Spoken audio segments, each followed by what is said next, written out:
Day is brought to you by Barton Community College. Explore your future and get started now. Visit gobarton.com. Okay, Sports Day in 3, 2, 1. The Barton men, who are led by 13 points at halftime, will be standing tall in the middle of the circle. They still got more dancing to do in 2024 as Barton wins it by 15 points and we're on to the national championship game. I think every game is more about us. If we're locked in and we're going to play the way we play, control the pace of the game, and really guard people and get out and run and play basketball. We got guys who really are unselfish and run. Sometimes you might not get the ball, but guys run because it opens up other guys. I think a lot of that comes down to them just trusting one another. It's easy sometimes if a guy might drive by for you to leave your man, and I think a lot of times when that happens, that's when guys get catch and shoot threes and things like that. But Nelson inside. Nelson, it goes and one. One line and line towards third. That is a fair ball down into the left field corner. Margot will round through second. He will score. It's an RBI double for Carlos Correa. Freddie Freeman, first pitch swinging, high fly ball, center field, at the wall is Scott. It's done! These MVPs are showing off and showing out in the home opener. Given the way the story unfolded, it's important in terms of assuring our fans about the integrity of the game that we verify the things that Mr. Ohtani has said. And it's really that simple. This guy's fast. This guy's got Andy Reid and Patrick Mahomes, a work ethic that I assume will guide him to a place. I think this is potentially a move of let's see what he can do, give him a year of maybe NFL coaching, NFL practicing, and see if he can transition. You're dang right. It's just like the Chiefs signed Tarzan. Welcome to Tarzan. I think jungle's over there, don't they? Yeah. Welcome to Sports Day on 1590 KVGB, 95.5 FM, the talk of the town. Welcome into the Friday. It's Friday's here. The Friday Sports Day show. Steve Webster with you. Mike Corson. Aaron Clark. And Paperhead. Mike Hesher. I just see your body with paper in front of it. So, anyway, good to see you, Hesh. Okay, on the show today, all right, we will have an audible. We're going to have Barton basketball coach Jeremy Combs on the show, but they're having a luncheon today in Hutchinson. And, Coach is awesome. He said, I'll step out for just, well, no, that's okay. Well, maybe I'll have Austin do it. Okay, so yeah. Austin Downing, fine with me. Yeah, so we'll be talking with Austin Downing about the win yesterday, 93-78 over Indian Hills. They will play Triton College tomorrow in the national championship game at 1 o'clock. So we'll talk to Austin about that. Sunflower Sports Solutions, Connor Nickel. He'll have the update on the week's prep sports action. We've got Major League Baseball today. Plenty of things to get going with, but we always start with the sounds of the past 24 hours. That's our own Cole Reif, the call. Wrapping it up yesterday. Barton men securing the first trip to the national title game since 1999 with a 93-78 win over fifth-seeded Indian Hills. The last time that Barton was in the national championship game, they played Indian Hills but lost. This time they beat Indian Hills in the semifinals, and they're into the championship game tomorrow. Hutch native Miles Thompson, he's just been a stud this postseason. 22 points in the Elite Eight with 21 yesterday. Knows that he couldn't do it alone. This team's been just balanced all year. Also, there you go. Austin Downing talking about what makes the Cougars so tough on the defensive end. Lajay Jones led the Cougars scoring and 4 in double figures. He put up 25 points. That was a game after that he had only 9 points, and he was the only guy. They had 6 in double figures. He only had 9. Well, okay, no problem. You want to shut off those other guys? I'll go for 25. Barton in the national championship game. Okay, I do want to talk about the comment with Austin Downing talking about the Barton defense. Another thing that we saw, teams getting technical fouls against Barton. You know why you get technical fouls? Because you're frustrated, right? Why do you get frustrated? Because you've got people all over you. You can't maneuver the way you like to. This team plays defense, and they are rolling like no other team in the country except maybe UConn right now, who won by 30 yesterday. I've got to the point where I'm not even worried about the game tomorrow. Are you? It feels kind of weird, but I don't have near the nerves or the anticipation for it, but in terms of it going poorly for Barton, because you just don't see it happening. They've been winning these games. They've had 20-point leads at one point in all their games. The closest it really gets is about a 7 or 8 point deficit, and usually that's at the end of the first half. It's just They did it yesterday, and they closed the half on a 7-0 run and led by 14 at the break. And it's just an impressive way for Barton to play. You talk about the depth the team has. And at the top yesterday, you had LeJay Jones with 25 points, Miles Thompson with 21. But just the knowing that anyone can step up there in that Barton lineup. Like you said, LeJay Jones only 9 points in the Elite Eight. He comes in, maybe they're not paying as much attention to him. He's able to capitalize, work on it. And Mosey Downing Rivers, he had 7 assists in the Elite Eight, a number of them last night as well. He's been really some flashy passes. Excited to see what they can do in this championship round against Triton. Yeah, I feel like the others, Barton's side of the bracket seems tougher, and they're blowing out these teams. Had another close Triton won, by 3 points last night. But Cole Reif, good description. We're getting late in the game. It's going to be their last game of the season. Coach evidently went apoplectic. That's Indian Hills coach. Got teed up on the sideline, then runs to the middle of the floor and is screaming. So Cole thinks he's gone.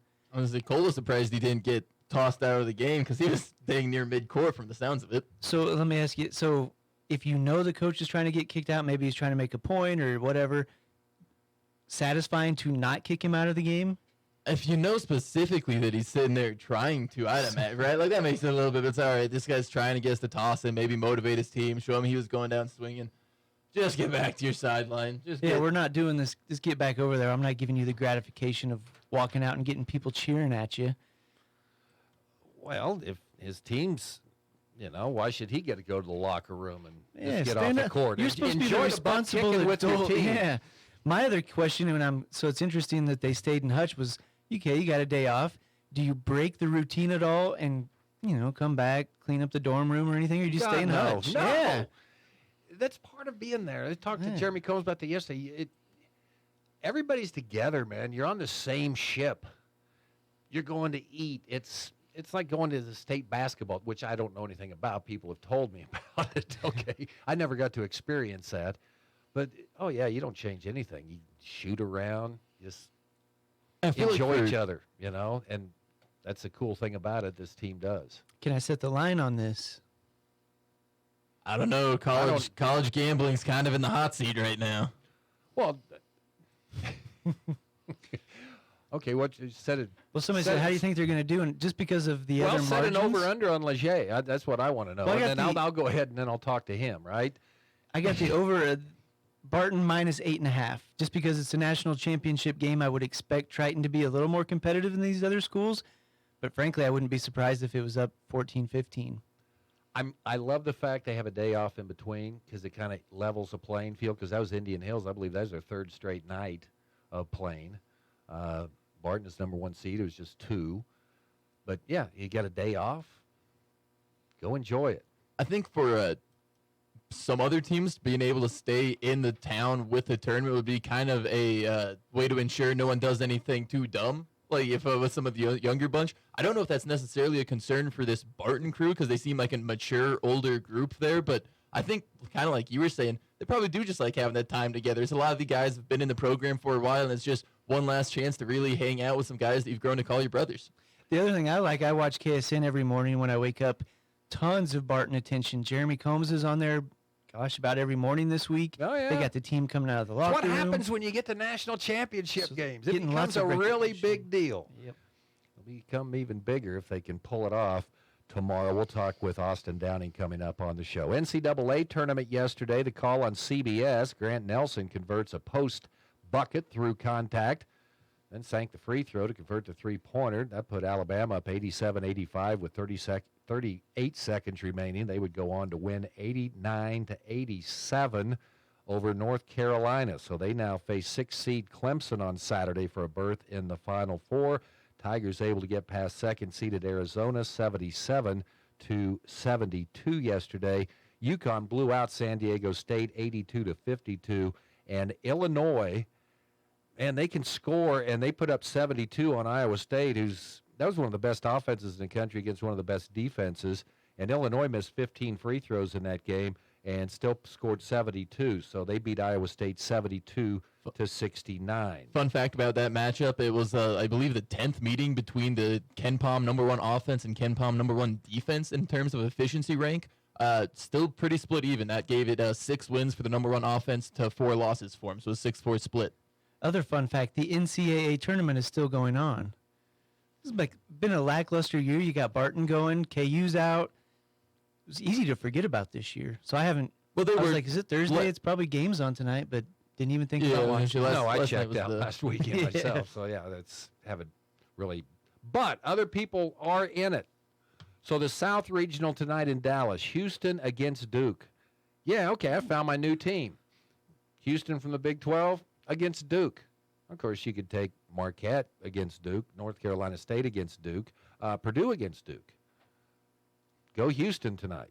That's a late game in Dallas. Marquette against North Carolina State in the first game, and then the Midwest Regional in Detroit tonight. Purdue against Gonzaga in the early game, then Tennessee against Creighton. Major League Baseball yesterday. The call on the Treasure Island Baseball Network.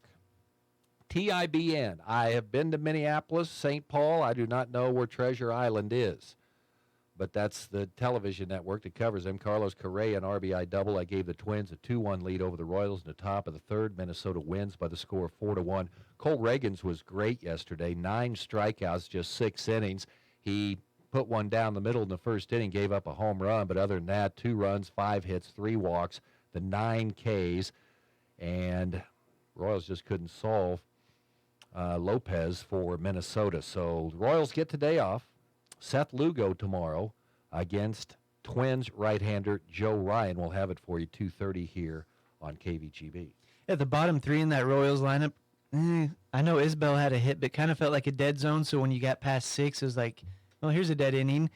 And then I hope that's not what the bullpen does all year. He had a great starting effort. He went 6 innings in an opener, which is almost unheard of. Well, Stratton couldn't find the zone. He was throwing stuff all over the place, including a pass ball that allowed a run to score. So hit wild pitches, and then Minnesota had probably about 5 or 6 hits those last 2 or 3 innings. Yeah, I kind of let the air out of it. And then, Royals get their leadoff man on in the 9th. He got some hope, but no runners in scoring position from the 3rd to the 9th inning. So, yeah, you got the home run right off the bat, but other than that, zero chance to manufacture. Does anyone want to change their I'm not overreacting today. We're going to see what happens. Maybe I want to change mine. I'm gonna go to 56 and 106. Remember what we said last year? Minnesota could be the best team of all time, and they hung right there with them. We don't know. Elsewhere on opening day, Cardinals having to open the season against just like playing Hollywood, right?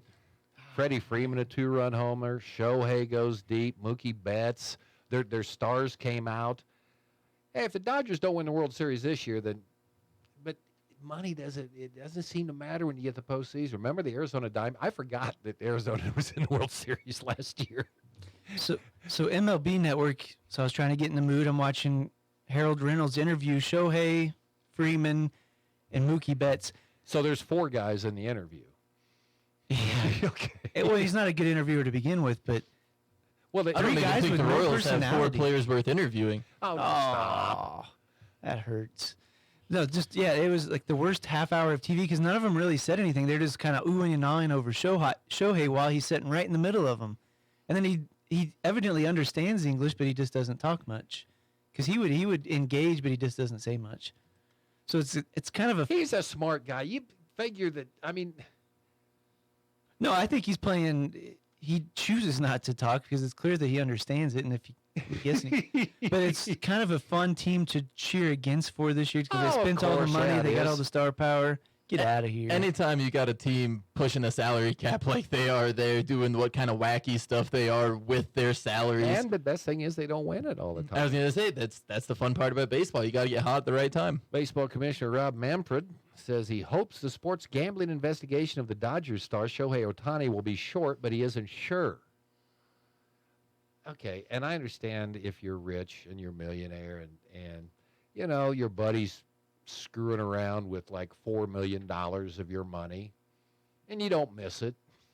You know, it's laying on your dresser at night. But then the other thing is, it's like, really? You don't know this dude? He's supposed to be your really good friend, what he's out there doing? That's the part, because the amount, like $4 million sounds like a lot of money to you and me, and it is a lot of money to you and me. Well, how much is he making? Like, that's a little less to Shohei Ohtani. The bigger part is this is supposed to be one of his best friends for how long, and he's been siphoning off your phone. Like, it's not a great look. And they haven't come out and said, no, there's absolutely no way that Shohei Ohtani wasn't betting. No, they haven't said that.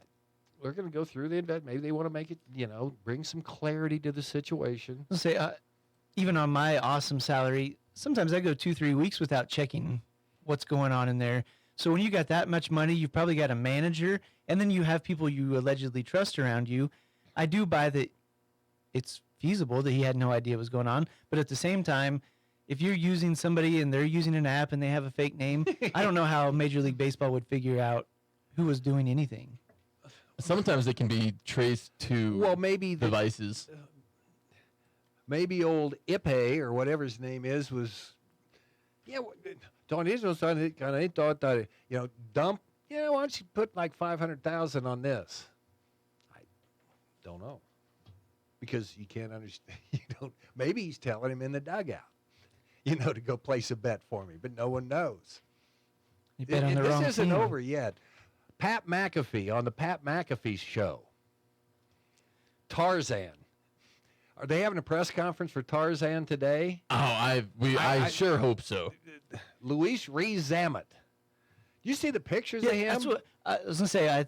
Because on Great Bend Post we have a library of pictures. So it appeared to be a rugby player, appeared to be incredibly shredded, and I'm like, if this is the guy the Chiefs got, I'm all in. And he ran a faster 40 than Tyreek Hill did. And the thing, he was disappointed because his official 40 time at his pro day was a 4.43. He said he was running high 4.2s, low 4.3s the week before, and just kind of got in his own head. And it's not like he's some scrub rugby player. Here's one of the best wingers in the league for him. In one of the world's roughest sports. Yeah, I was gonna say he's no prima donna either. And just a little insight about rugby. And he wants to play. If you're going to be one of the best wingers in that sport, you're going to be a top-tier athlete to do that. It's going to be fun to watch him hit the pictures of edge. him running, it was like... Let me put the brakes on here, though. I don't know what a winger is. Is this the guy that chucks it backwards? No, generally a winger is the guy you're trying to get to the edge, and there's going to be your fast guy. Like, if he can hit the edge, he'll at least have 30-yard gain for you because he's just that fast and that explosive. And he's running in traffic. And he can weave. It's going to be a lot of fun. Like I said, now, did you see that one picture he's holding the ball? It was like he had a...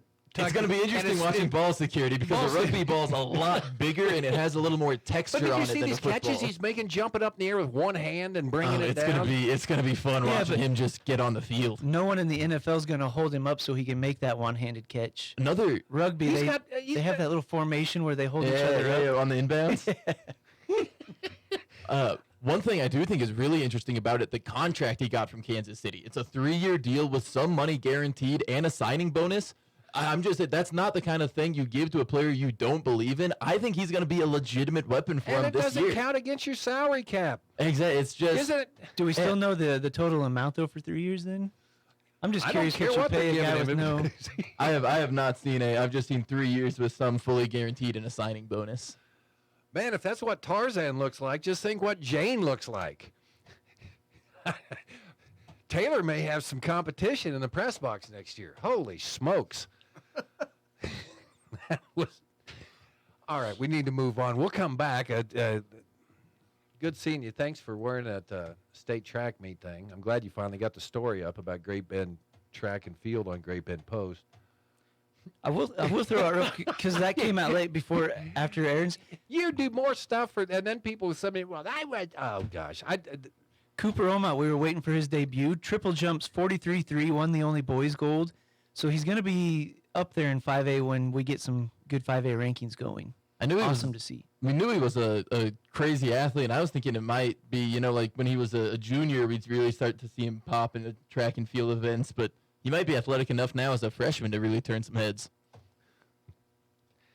The Chiefs have Tarzan. How about him out of the Chiefs, like a red jersey and maybe like that loincloth, Tarzan wore, and a helmet? Just let him. I mean, they don't have pads in. Does Wales hang, or do they do kilts? Does anyone know? I know Scotland does, but imagine Chiefs jersey and shoulder pads with a kilt. Yeah, probably it wouldn't be fit into the uniform code. They'd have to throw a penalty. Oh yeah, I'm excited. Okay, we're going to talk Barton basketball. Austin Downing coming up next from Hutchinson here on Sports Day.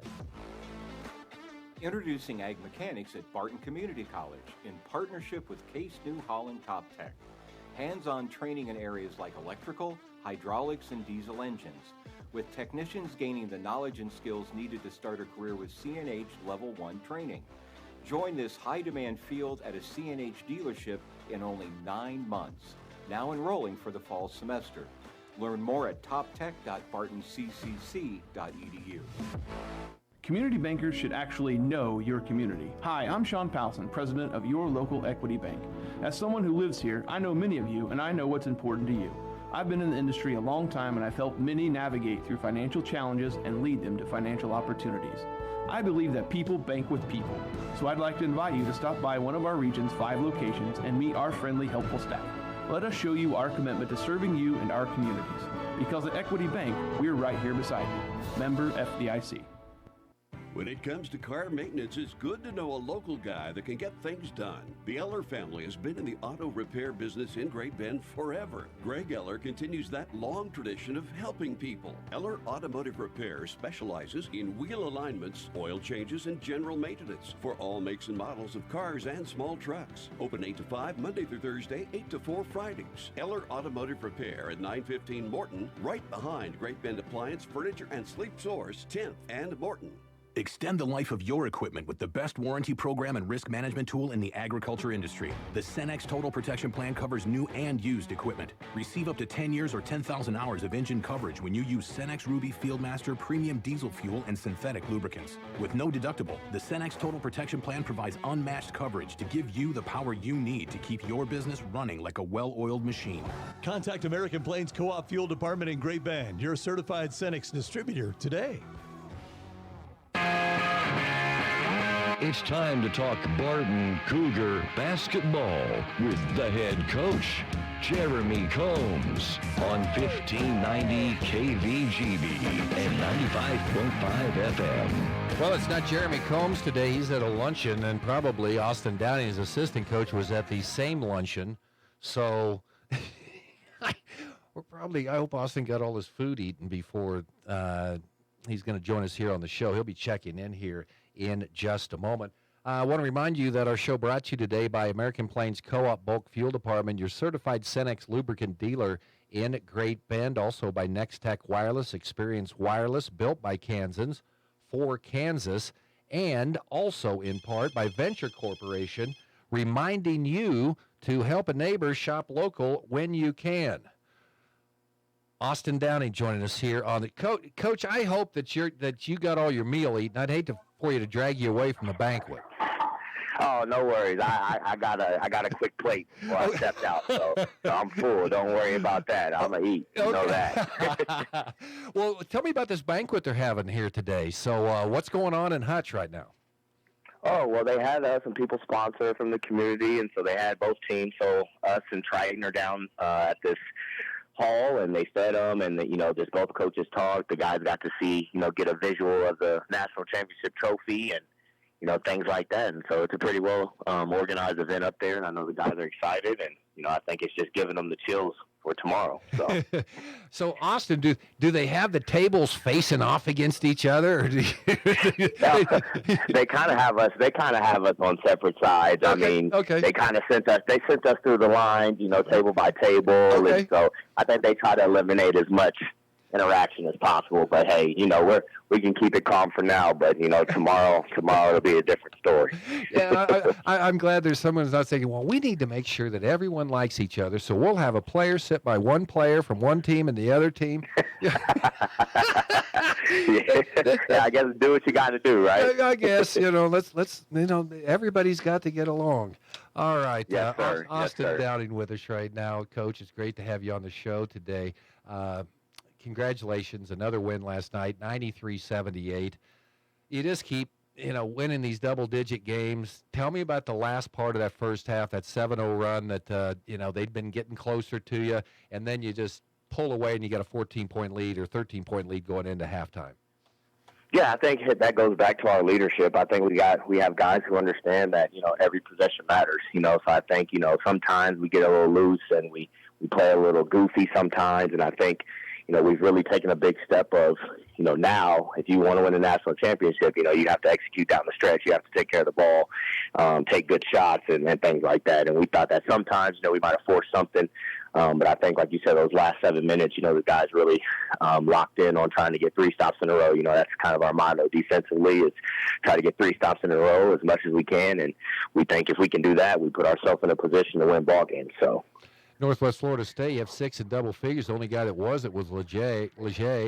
Well, he says, all right, okay, you can take care of it. I'll go for 25 last night. That's the story of this team, man. Yeah, I just think it's they're unselfish. I think they all 12 guys in that locker room enjoy playing for one another with one another, and I think it shows on the court. There's no selfishness. One guy could score 25 points this game, and he'll be excited for the next guy who might score it the next game. So I think that's a good thing about our roster is we've hung our hat on being one of the deepest teams in the country, and we just think that that's just a hats off to our guys because I feel like you don't see that at the JUCO level very often, getting guys to buy in to maybe not playing 35 minutes a night, and so I think just with us buying in and everyone playing for one another, I think it's led to our success. So we talk about chemistry all the time. I talk about it all the time, even though I never took chemistry in high school. Can you believe that? So I have no idea about chemistry. I think I do. But what do you think, Austin? What chemistry is in basketball? Chemistry to me is just trusting your brother. These are the same guys that you're doing preseason sprints with, getting yelled at by the coaching staff with, enjoying good days with. I think at the end of the day, just playing for something bigger than yourself, often leads you to have an individual success. So I think, just with this team, we have a bunch of unselfish guys, and I think it just makes it a lot easier, showing up to work every day, and that makes it, easy as a player. You want to play for someone when you know that, or with someone, I should say, when you know that they're unselfish. And so chemistry to me is just, being there for your brother, whether he's playing well in his eyes or not, because I feel like a lot of kids have a different vision on, what playing well is for them. And so we've kind of just tried to get our guys to focus on their job. I think everyone knows what their role is. And if we can all do what our role is at a high level, then, we put ourselves in a good position. Austin, you've played a lot of basketball in your career. You've coached. You've been on the bench for a lot of ball games. So in your young career, you young whippersnapper, have you seen a team come together like this team has? I have not, and I tell our guys all the time. Beginning of the year, it kind of reminded me of my team down in Neosho with Coach Combs back in 2016 or 2017, I should say, and we were super, super talented. You would look on paper and you would say, geez, these guys got the size. These guys are talented, but we couldn't put it together. We couldn't all get on the same page. So that's what, we kind of stressed early in the year is, I've seen this story before. I was on a team where we had all the talent in the world. We should have won games, but, we didn't want to buy in and we didn't want to do the little things. And, it caused us not to win. These guys are the complete opposite. They bought in, they're there for one another. Like I said, they don't care who's the leading scorer. They show up every day ready to work, and, it's paying off for them. So hopefully they can do this one more time and, hopefully make history. So I like this team. You go out and just take care of business, but yet you've been, a couple games, maybe you could start saying chippy, but I think that defense you start getting in people's shorts enough, people start getting frustrated. We've seen Yes, that sir. in this Yes. national tournament, man. It's been amazing. Oh, yeah. Well, you got to expect that in March, man. You know, everyone wants to continue to play. No one wants to go home. Yeah. So, yeah, you might use the word chippy, but at the end of the day, I think there's really no bad intentions between other teams. I think it's just emotions involved and, you know, everyone knowing what's at stake. And at the end of the day, yes, some plays might look a little funky, but, you know, we're not taking no offense to any of it. We understand it's March, and, you know, there's just a lot of competitors out on that floor that, you know, want to win. So at the end of the day, you know, we just got to handle that. We got to walk away from certain situations and, you know, kind of try to focus on not putting ourselves in a position to maybe, you know, get a guy tossed or anything like that. So hats off to our guys just with everything that kind of, like you said, the chippiness and things like that. I think we've handled ourselves and, you know, kind of just stay focused on the task at hand. I think it's because those other teams just don't like to be guarded. You know? I mean, that's my theory, but that you know, that's just the radio guys here. Hey, there's some cool stories going on, and a couple that I heard during Cole's broadcast yesterday.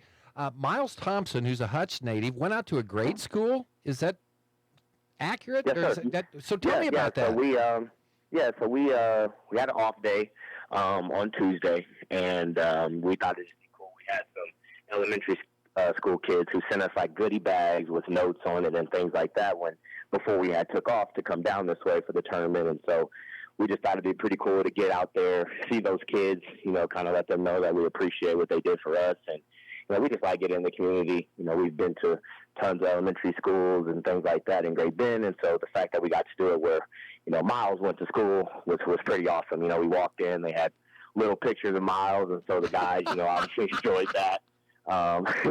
And then, you know, all his teachers got to see him and, you know, things like that. So, yeah, we enjoyed that. We were there for about an hour, 15 minutes, you know, just helped them with some arts and crafts, read some books, you know, things like that. And, you know, it was really cool for the guys. And, you know, I think we had more fun than the kids did. Okay. Yeah, Miles, if I went back to my grade school, I don't know, man. They'd probably still have the paddle on the wall with my name on it, you know. But that goes back a long time when you could do that. Anyway, Well, hopefully I didn't have to use the paddle too much. Well, that was then. Okay. And then the thing I heard also, how you guys determine who's going to shoot technical free throws? Rock, paper, scissors? Really? Oh man, that's crazy. I'm mad. Me and Coach, we were thinking about this a little bit. I was like, someone had to have seen that. I was like, these guys are hilarious. Like, and I think that kind of just shows, you know, the personality of our team. You know, we got some guys like they truly enjoy one another, and they're out there like, hey, I got the highest percentage, though. Man, you only got me beat by 1%. You know, so they're like, all right, rock, paper, scissors. But at the end of the day, I mean, they understand that Coach is going to choose who shoots them. So I think that was just a matter of just seeing who can win rock, paper, scissors, I guess. Okay, all right. So the game's on the line with 2 seconds left. There's a technical tomorrow night against, Triton. It's going to be who Jeremy sends to the line, not who won the rock, paper, scissors. Yes, correct. Okay, They can do rock, paper, scissors all they want, but Jeremy will make that final decision. I promise. All right, very good. Okay, I thought that was really enlightening. You know, what you've been around Jeremy Combs a long time. What makes him tick? What makes him effective as a leader? Thing about Coach Combs, man, you know, he doesn't get outworked. You know, he's a guy that I can text at 3 a.m. and he's up working on the scouting report. He's a guy that, you know, he just wants to win. I think he's, you know, in a really good situation now, and he's earned it. You know, so it's been a blessing to kind of work alongside him, learn from him, because at the end of the day, you know, one of my goals is to become a head coach. So, you know, the fact that I can do it from a veteran, you know, is a blessing to me. And, you know, he's been, you know, there for my family for years and years and years. So it goes way deeper than basketball with him. And I just think that, you know, at the end of the day, you know, he deserves everything that's coming his way. And so, you know, just that's what makes him special. Really, really family-oriented guy. Cares about more than just himself. And so, you know, I think, you know, when you're that type of man, you know, it pays off. Thoughts on Triton tomorrow afternoon, Austin? Yeah, Triton, very, very good team. They got some scorers. You know, they can rebound the ball really well. You know, we got to make sure we can test in the 3 ball. You know, so at the end of the day, you know, Coach talked about it yesterday. Like, at this point, you know, everyone can play. You know, so it's no longer a thing to where, you know, you're going into a scouting report and, you know, you think, you know, teams don't have nothing to lose and things like that. Like, now we all have something to lose. You know, like, we want to win. They want to win. It's the last game of the season regardless. And so we're just going to tell them, and I'm sure Triton's going to tell their guys as well, is, hey, leave it all out on the floor because, there's not another game after this one, especially, at least at the JUCO level. So, a lot of guys on both sides will move on and they'll play, at the next level. And so, I think it's just showing to all the work they put in before this point, and so the fact that they get to showcase on a national level with it being on ESPNU, I think that's pretty cool for the guys, and I think they'll enjoy it. And so hopefully we can get it done and bring a trophy back to Great Bend. Coach, they improve in everything. I mean, they won the conference regular season title. The net cutting was a little bit disjointed at times, but then, it improved, the Region 6 championship a lot better. I can't wait to see the third time. I bet it's going to be a well-oiled machine, man. That's what happens when you win. You get to practice a lot. Good luck, Austin. Thanks for joining us today. I hope go ahead and finish your dinner. Thanks for your time. Yes, sir. Thanks for having me, and we will talk soon. We appreciate you all and everything you do for our program and the community. So, Austin, thanks a lot. Go enjoy dinner. Thanks a bunch. Yes, sir. That is Yep, Austin Downing joining us here on Sports Day. What a delightful interview. Cougars against Triton College tomorrow for the national championship. Connor Nickel coming up next. Hey everyone, this is Cole Reif, voice of the Barton Cougars. Attending sporting events for Barton Community College is great, but did you know you can support the athletic teams even further by getting involved with the Cougar Booster Club? The Boosters help with fundraising for equipment and facility upgrades to give Barton athletes every opportunity to keep succeeding at the regional and national levels. Join the Cougar Booster Club as an individual or business. Call 620-792-9377. Become a booster today. Go Cougars. Marmy Auto Group makes it happen. Central and Western Kansas. Check out our selection of new and pre-owned inventory. Marmy's friendly staff offers top quality service that you've gotten to know over the years. When your existing vehicle needs parts or service, our experienced team will get you back in the game this season.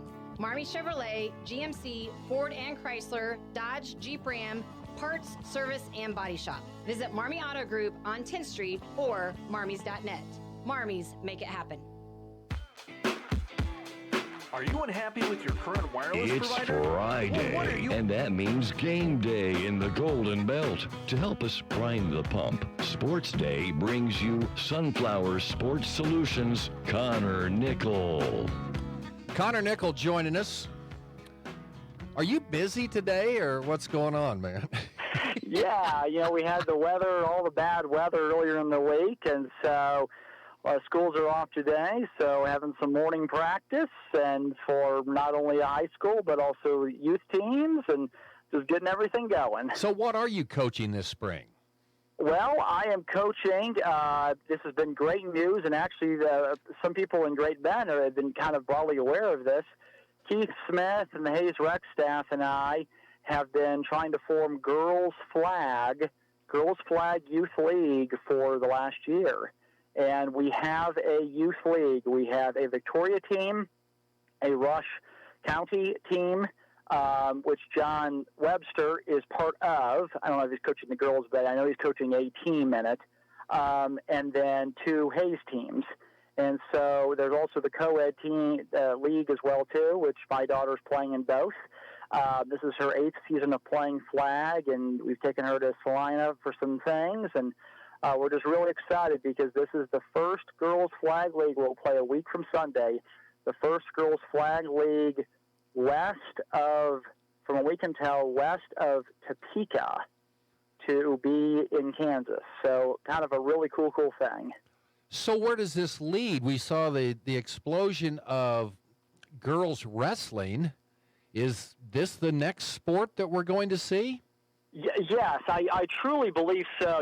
Flag is now an Olympic sport. There are a number of collegiate teams that have a girls' flag, women's flag. Kansas Wesleyan, Ottawa.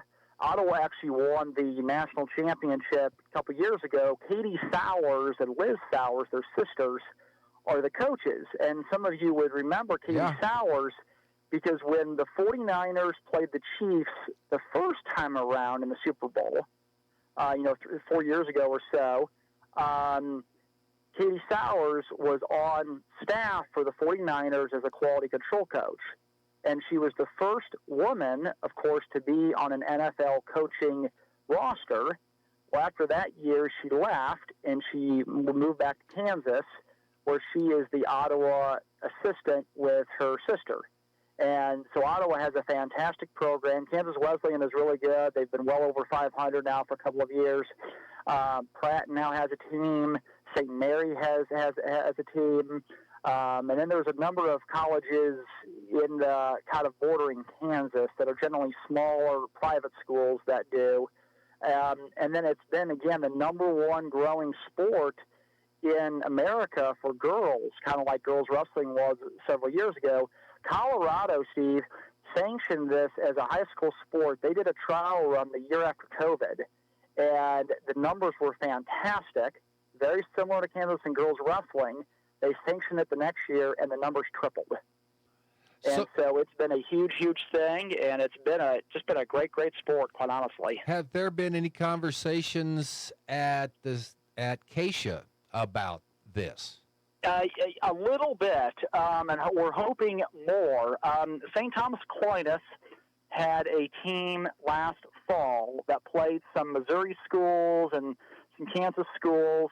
It's Sammy Paradise O'Malley, whom some of you may know. She coached at St. James. She played at Aquinas. Her husband is actually a minor league hitting coach for the A's. And I think it was one of the early season home games for the Chiefs. The Aquinas girls flag team, they did the pregame, tomahawk chant, the pregame chant when you kind of stand up there. And so they were kind of honored in that way. Kansas City Sumner has a team, and there are a couple of Kansas City, Missouri schools who have a team, and they kind of played each other in kind of like a semi-organized league in the fall. Okay, so you probably know you're going to be talking about this. This is fascinating to me because, you said Colorado's already sanctioned this. When is the season? Is it in the fall or is it in the spring? Spring. So it would be a spring season. On the college level, it's in the spring. Now, you can certainly do it in the fall, and that's completely fine. I think in much of a similar way to like a JV football schedule is you can play on Mondays and Thursdays, and then you can have a tournament on Saturdays fairly easily. So what Kansas Wesleyan does, you play roughly 25 games a season, give or take. And so what Kansas Wesleyan normally does is they normally have a home game, sometimes even a doubleheader. They'll play the same team twice in the day, and then they'll meet up for the Saturday tournaments, and they'll play 3 or 4 games over the course of the day.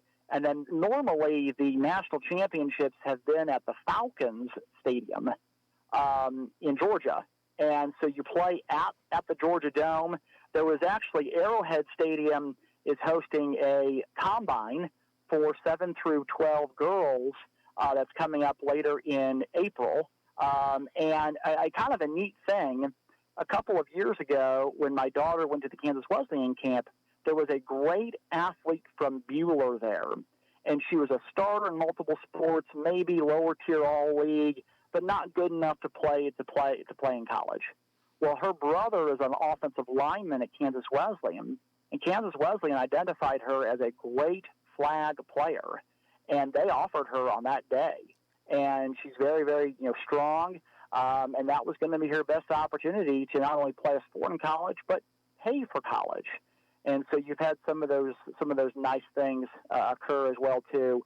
I would say this lastly: Nevada, Florida, and the East Coast, specifically Pennsylvania and New Jersey, all sanctioned, all big. If you Google Nevada girls flag on Max Preps, you will see it like any major sport that we have currently in Kansas. Okay, so they do it in Colorado in the spring, right? Is that what you said? Yes.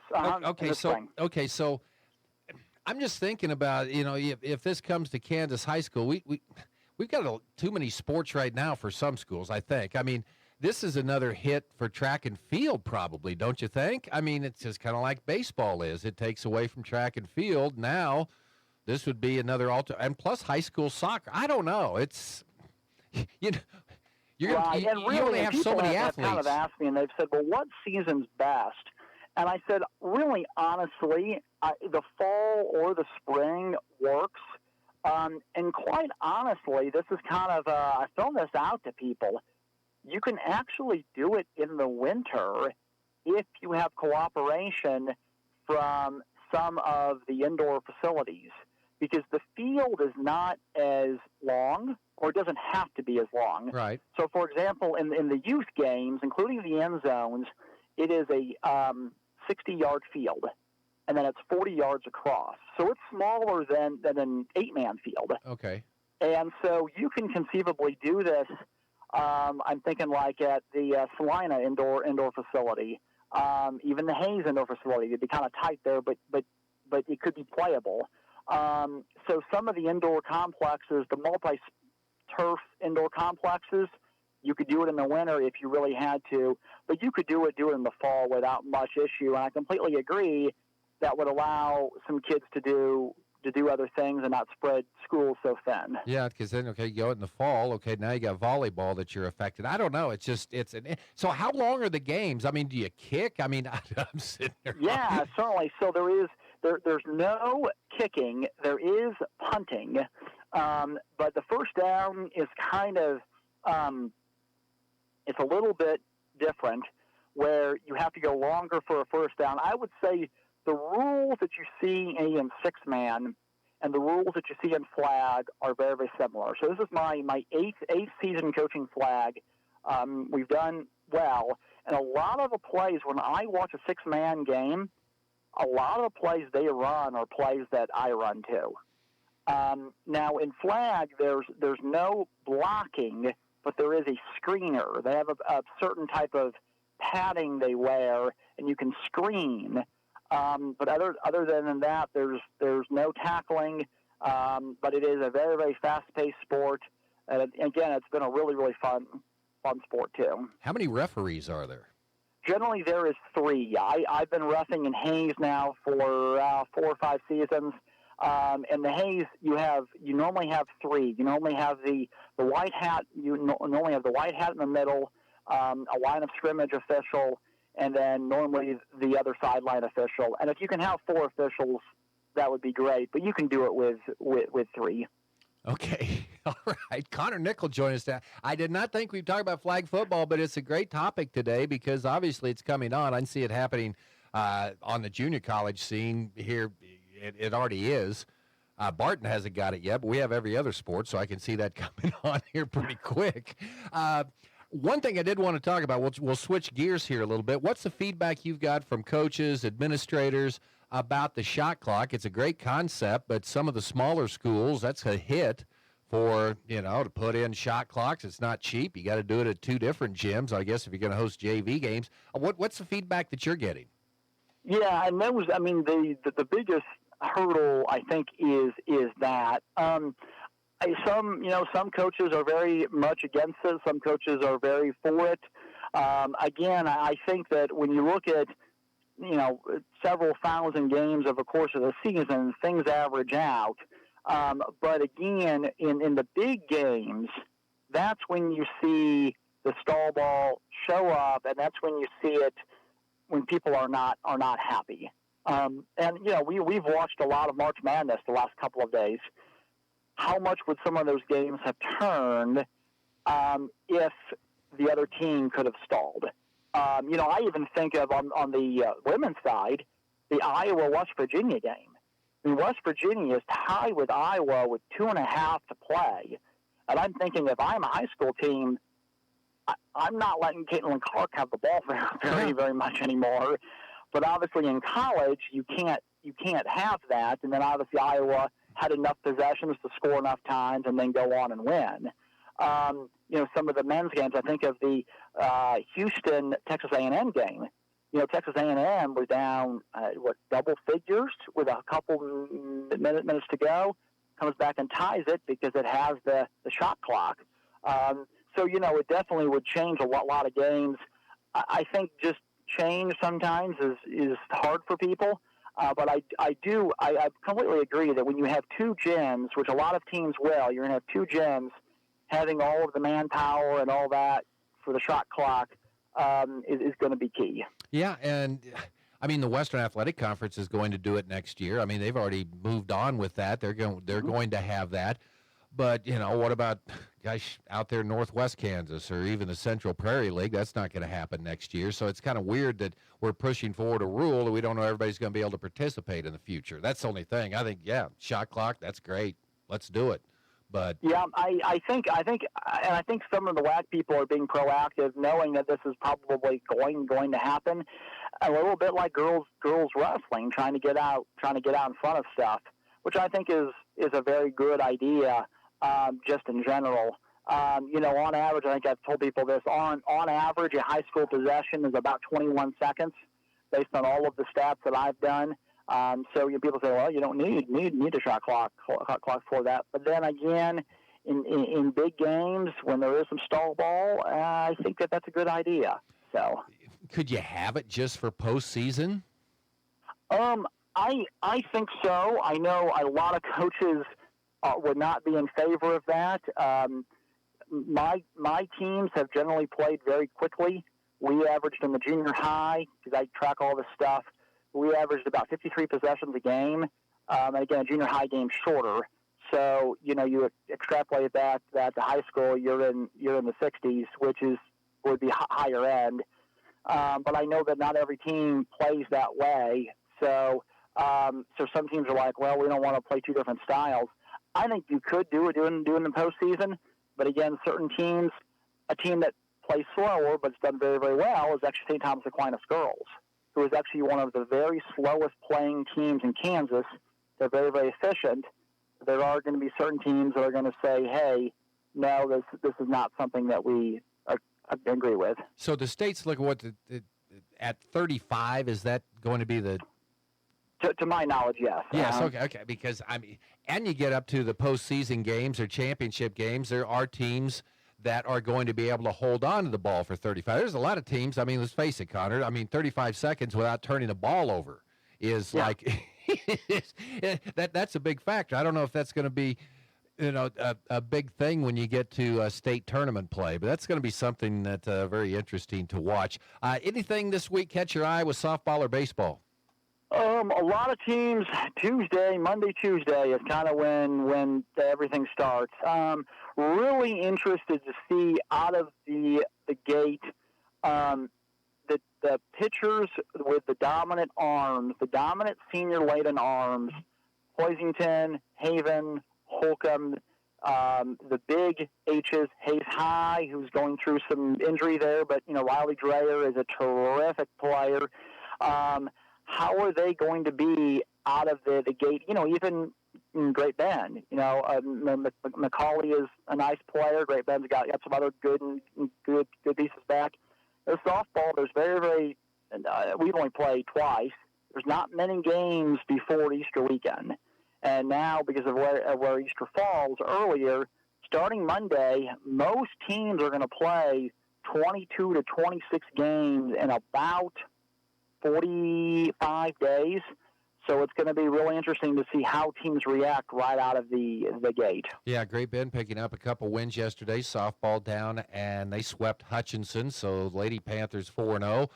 Panther boys sweep Hutch, so they're off to a 5-0 start. So things A-OK down here so far for Great Bend. Anything with track and field out there that's, again, we're just start getting in the groove of things right now?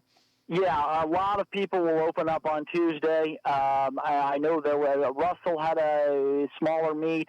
Probably the biggest news is Aria Pierce, who, of course, is the incredible prodigy runner from Sharon Springs, moved to Rock Creek, has said that she's not going to run for Rock Creek, went to the Fort Hays meet last weekend, and broke the all-time Kansas high school girls record in the 1 and the 2 by a good margin. I know Mike Corson was there, so he'll probably have more information on that. But yeah, so she's elected to not do that. I believe that she's running somewhere on the West Coast this weekend. I think Stanford.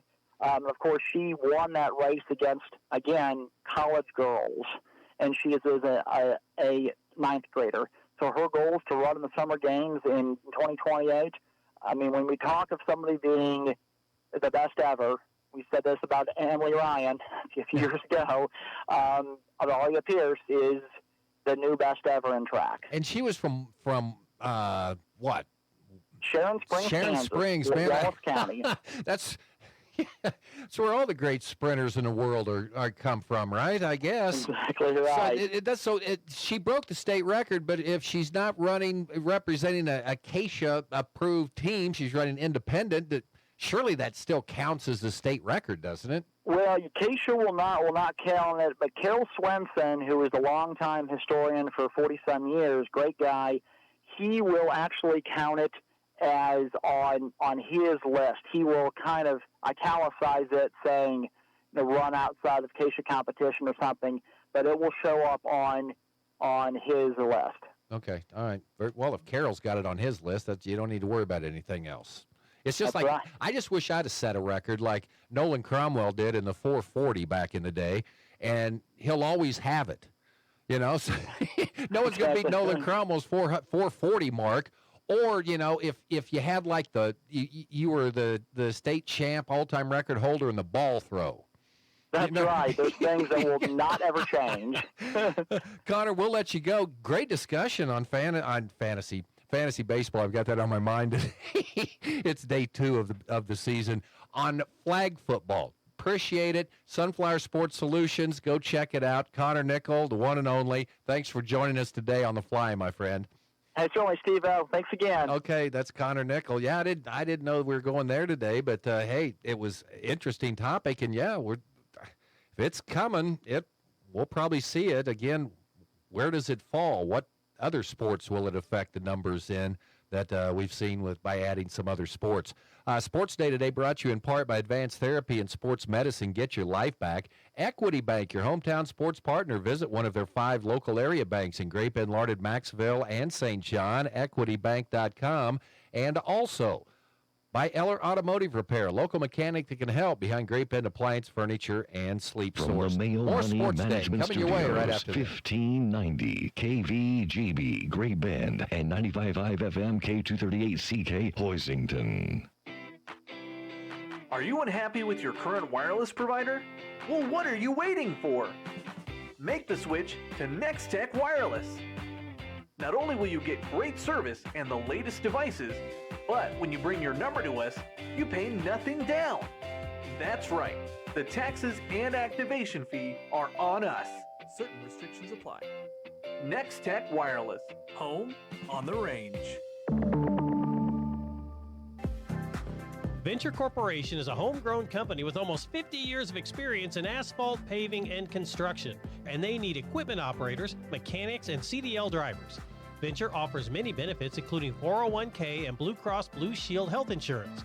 Call Leslie for all the details. Work for a family-owned and family-oriented company that is here today and will be here in the future. Venture Corporation, South Highway 281, Great Bend, is an equal opportunity employer. If you need physical therapy, consider Advanced Therapy in Great Bend and Progressive Therapy in Larned and Hayes. I had a young gal come in the other day who has been having chronic back pain. Did a session just helping her to understand her pain, not understanding her back, but teaching her how her nervous system works. And just that knowledge just calmed her down so much. She came back in this morning, huge smile on her face, and she was so excited to learn more. It was a blast. Call Advanced or Progressive Therapy and Sports Medicine to explore your treatment options and get your life back. Community bankers should actually know your community. Hi, I'm Amy Herrera, Regional Retail Manager for your local Equity Bank. As someone who lives here, I know many of you and I know what's important to you. I've been in the industry a long time and I've helped many people navigate through financial challenges and lead them to financial opportunities. I believe that people bank with people. I'd like to invite you to stop by one of our region's 5 locations and meet our friendly, helpful staff. Let us show you how we're committed to serving you in our communities. At Equity Bank, we're right here beside you. Member FDIC. Barton Community College enrollment days are back. Registration is now available for all sessions through July 24th. Make the enrollment process fun, fast, and simple. Reserve your spot to get everything set up for the fall semester in just one day. Visit with an academic and financial advisor, enroll in classes, take a tour of campus, and more. Visit enroll.bartonccc.edu to sign up.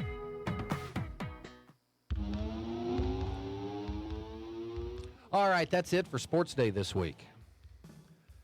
Thanks to Austin Downing. That was a delightful interview with Coach. And Connor Nickel. I had no idea we were going to sit there and talk about flag football today, but it makes sense. We saw girls wrestling explode. Why not flag football? But when would it be played?